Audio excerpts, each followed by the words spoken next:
নমস্কার, ডক্টর সুজয় চক্রবর্তী।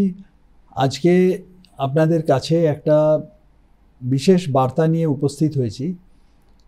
আপনারা সকলেই অবহিত আছেন যে এখন খুব সাম্প্রতিককালে হিউম্যান মেটা নিউমো ভাইরাস, যেটাকে সংক্ষেপে আমরা বলছি HPMV, এই ভাইরাসটার হঠাৎ করে সংক্রমণ নিয়ে একটা আলোড়ন বলুন, কিছুটা গুজব, এগুলো ছড়িয়ে পড়েছে আমাদের দেশে এবং তার সাথে আমাদের পশ্চিমবঙ্গেও।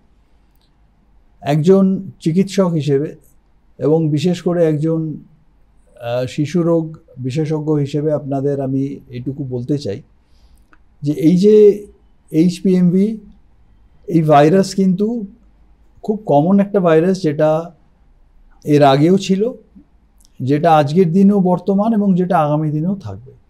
বাচ্চাদের যে সর্দি কাশি হয় কমনলি, যেমন ধরুন আমরা বলি ফ্লু হয় বাচ্চাদের, আমরা তার জন্য ভ্যাকসিন দিই। বিভিন্ন ভাইরাস আছে, যেমন রাইনো ভাইরাস, অ্যাডিনো ভাইরাস। এই সমস্ত ভাইরাসগুলো কি করে, এরা বাচ্চাদের, মূলত বাচ্চাদের, বড়দেরও হতে পারে, 5 বছরের নিচে বাচ্চাদের কি হয়, সর্দি কাশি যে বাচ্চারা ভোগে, সেগুলো মূলত এই ভাইরাসগুলোর জন্য হয়। এখন আমাদের যেটা হচ্ছে, যেহেতু আমরা আরও বিজ্ঞান এগিয়েছে, আমাদের টেকনোলজি অ্যাডভান্সড হয়েছে, আমরা এই ভাইরাসগুলোকে আইডেন্টিফাই করতে পারছি।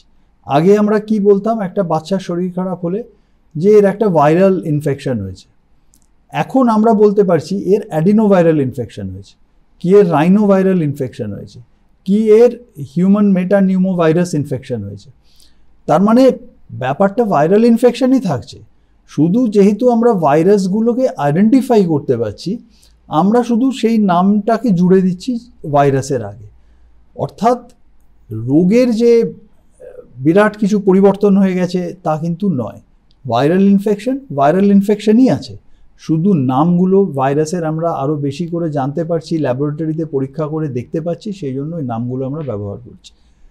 তাই আমি সকলকে বলবো যে আমাদের মাননীয় মুখ্যমন্ত্রী মমতা বন্দ্যোপাধ্যায়, তিনিও খুব স্পষ্টভাবে জানিয়েছেন যে মানুষ যেন এটা নিয়ে কেউ আতঙ্কিত না হয়। মানুষ যে কোনো ব্যাপারে আমাদের সাবধানে থাকতে হবে, কিন্তু অকারণ কোনো গুজব কোথাও যদি কেউ ছড়ান তাহলে তাতে কান দেবেন না। যে কোনো সোশ্যাল মিডিয়াতে যদি কোনো আপনারা গুজব দেখেন, সেটাকে গুরুত্ব দেবেন না। চিকিৎসকের সঙ্গে যোগাযোগ করতে হবে এবং যে কোনো ভাইরাল ইনফেকশনের মতো এই হিউম্যান মেটানিউমো ভাইরাল যদি কোনো ইনফেকশন হয়, যেটা বাচ্চাদের কমনলি সর্দি কাশি হালকা জ্বর যেরকম হয়, এটাই এর লক্ষণ। আর আলাদা করে কোনো স্পেশাল ট্রিটমেন্টের হয় না। এটার মূলত ট্রিটমেন্ট হচ্ছে প্যারাসিটামল, জ্বর যদি থাকে, আর বাচ্চা একটু রেস্ট নেবে। হয়তো কিছুদিন বাচ্চার গা হাত পা ব্যথা হতে পারে, একটু কান্নাকাটি করতে পারে, কিন্তু ওই প্যারাসিটামল এবং প্রচুর ফ্লুইড, অর্থাৎ সে যাতে ডিহাইড্রেটেড না হয়ে যায়, সে যদি রিহাইড্রেশনটা মেনটেন হয়, এইটুকুতেই কিন্তু বাড়িতে থেকেই সেই বাচ্চা বা বড় তারা কিন্তু সুস্থ হয়ে যাবে। তাই অযথা প্যানিক করার কোনো কারণ নেই। যদি কোনো ডাউট থাকে, আপনাদের যিনি নিকটবর্তী চিকিৎসক আছেন অথবা সরকারি যে আমাদের স্বাস্থ্য পরিষেবার জায়গা আছে, আপনারা সেখানে যোগাযোগ করুন, কিন্তু প্যানিক করবেন না এবং অবশ্যই করে কোনো গুজব ছড়াবেন না এবং গুজবে কান দেবেন না। আমি এইটুকু বলবো এবং আপনারা সকলে খুব ভালো থাকুন, সুস্থ থাকুন। নতুন বছর সকলের ভীষণ ভালো কাটুক। আপনারা এই কথা বলে আমার আজকের এই বার্তা সমাপ্ত করলাম। ধন্যবাদ, নমস্কার।